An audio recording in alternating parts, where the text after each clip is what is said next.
Hi everyone, welcome to Yoga Detour. I'm Cecily. Today we're going to be delving into some work on our feet, freeing ourselves of those pesky shoes that I have come to refer to as foot coffins. So we're going to get into some stretching, we're going to get into some mobility exercises, and we're going to have your feet, every one of your toes, feeling better than ever before.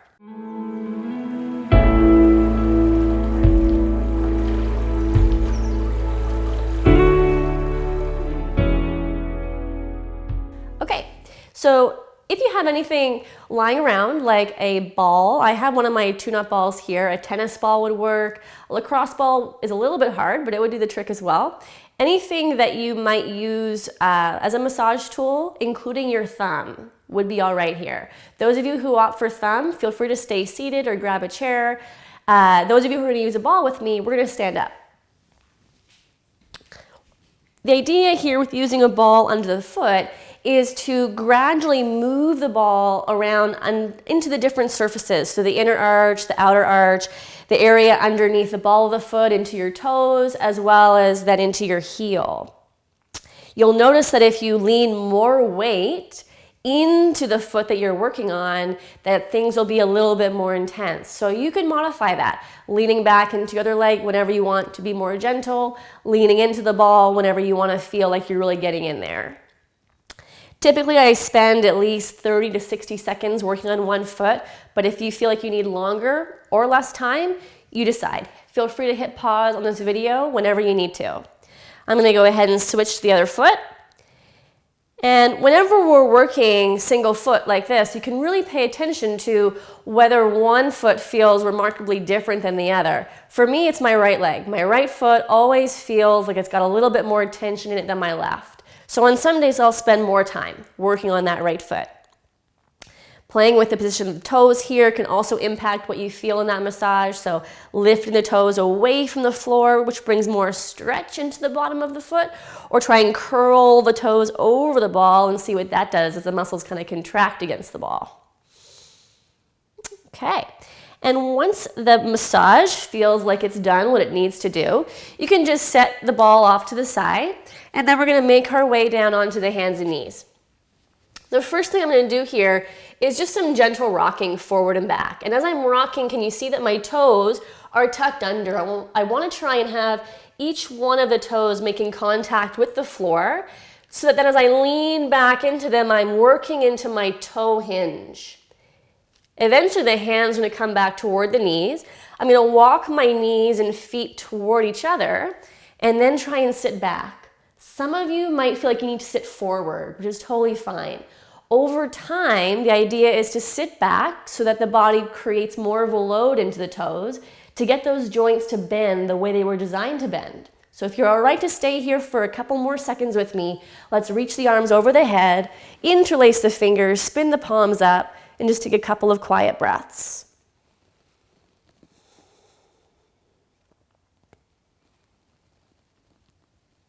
Great, now let's take the hands down in front.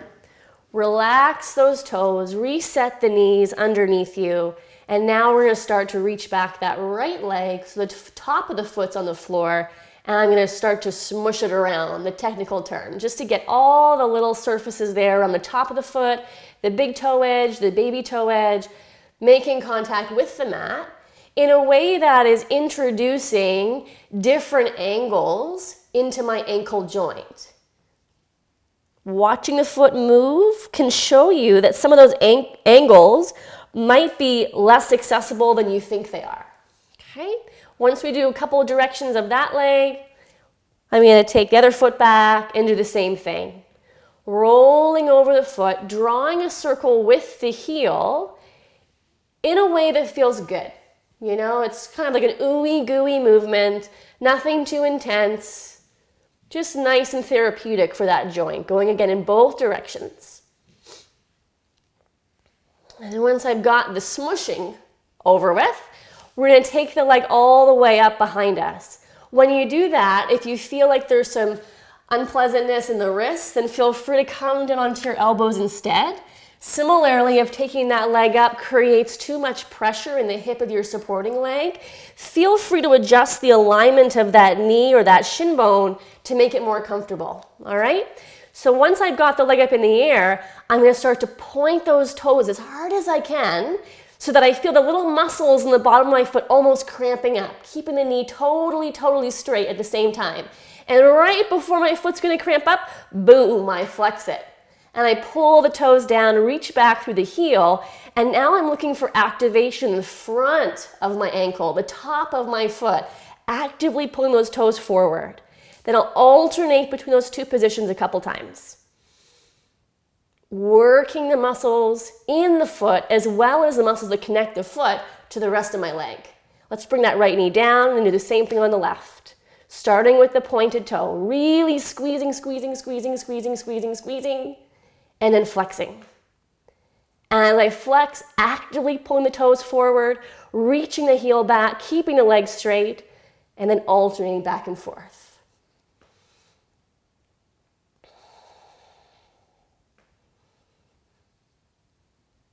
Okay, bringing that knee down, and now I'm going to move my right leg forward so that I can access this ankle in a new way.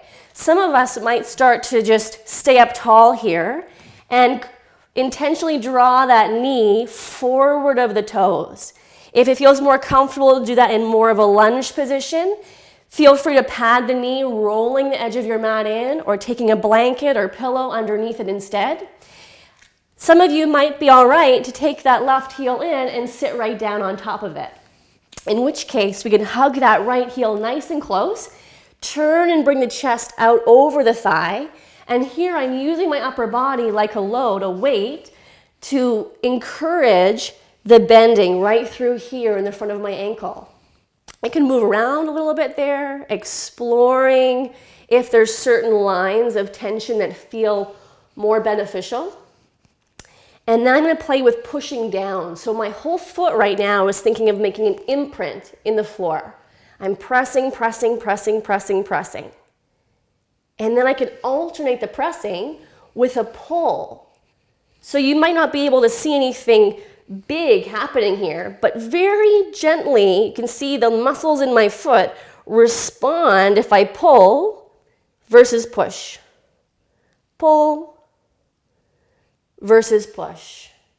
This is the kind of wake up we need for our ankles. When you're ready, we'll switch over, switching however you're comfortable to bring the left foot in front. So again, you might approach this as more of a lunge, working that creasing into the front of your left ankle, or sitting again on the right heel and turning to bring the chest into that left thigh. The heel here stays grounded, and I'm leaning in without allowing that heel to feel light. Moving around a little bit. Testing out that pressing down into the floor action versus pulling up away from the floor action. See if you can feel your muscles lighting up as you do that.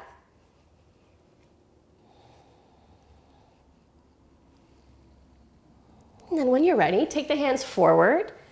Set the knees back, and let's take those knees a little bit wider. See how it feels. Just let the feet rest now on the tops of the foot. And then easing the hips back toward the heels. Walking the hands forward, or if you prefer, taking the arms and folding them back. Let's come into child's pose.